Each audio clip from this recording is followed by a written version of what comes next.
Le tabac et le sommeil ont toujours fait mauvais ménage et c'est vrai qu'on sait, la nicotine augmente la vigilance et diminue le temps de sommeil.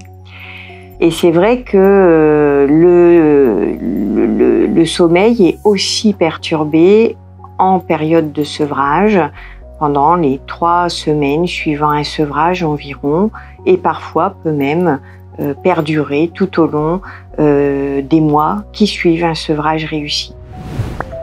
Donc, si on reprend un peu point par point ce que provoque le tabac sur le sommeil, d'abord, on sait que le tabagisme aggrave les problèmes d'apnée du sommeil. Donc ça, il faut vraiment le savoir. C'est important, il faut les rechercher. Et ces apnées, donc avec les ronflements, les arrêts respiratoires, le fait d'aller uriner la nuit fréquemment, de se réveiller, contribue aussi à aggraver les problèmes d'insomnie. Parce qu'un patient que vous voulez sevrer en nicotine et qui est déjà insomniaque va aggraver éventuellement son insomnie ou va avoir des vrais facteurs de rechute. Parfois, au contraire, l'insomnie va venir au moment du sevrage parce que l'organisme va développer des réactions absolument importantes au manque en nicotine, et une des premières symptomatologies qui va apparaître, c'est une insomnie associée à éventuellement de l'anxiété. Le manque de sommeil joue énormément sur la gestion des émotions, sur la possibilité de supporter en fait un sevrage, sur le fait d'avoir une irritabilité par exemple, et ce qui fait que ce sont autant de facteurs qui vont entraîner le patient à reprendre sa consommation de tabac. Donc, que faut-il faire pour bien dormir? Alors d'abord, avoir un bon environnement, penser à sa literie qui doit être quand même de bonne qualité, une chambre fraîche dès que c'est possible, la température idéale c'est 17-18 degrés.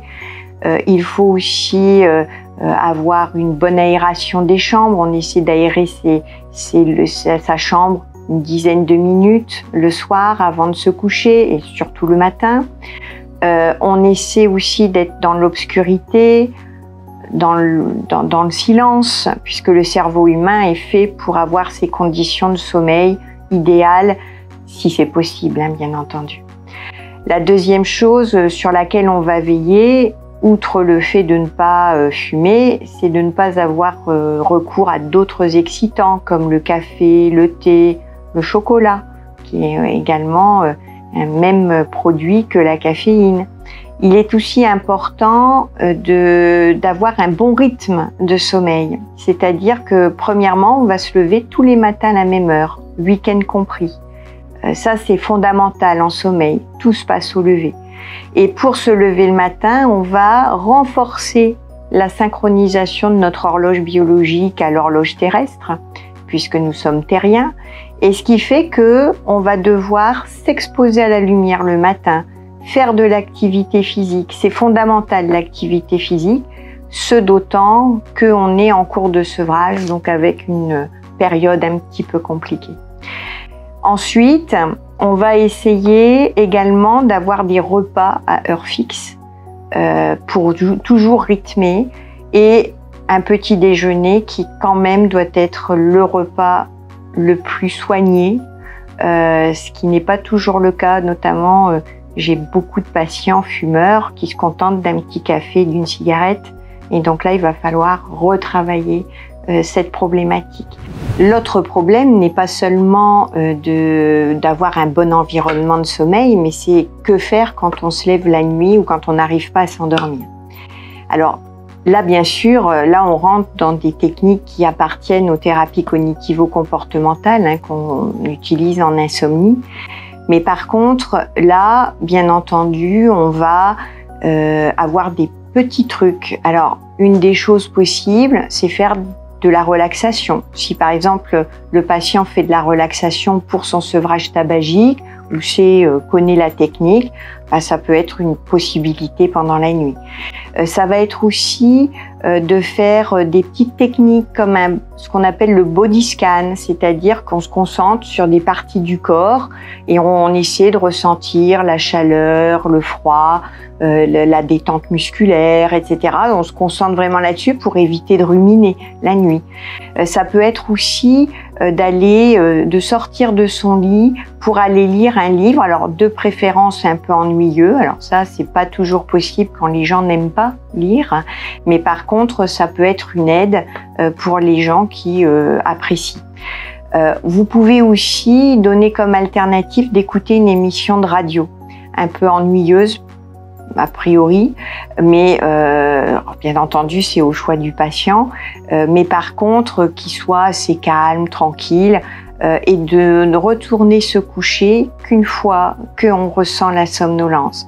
J'ai un principe de base que je donne à tous mes patients, c'est moins on est dans son lit, moins on a d'insomnie. Ça marque bien et c'est vrai que c'est exactement ce vers quoi les thérapies cognitivo-comportementales nous amènent. Donc c'est vrai que pour le sommeil, ce sont des petites techniques qui peuvent grandement aider vos patients.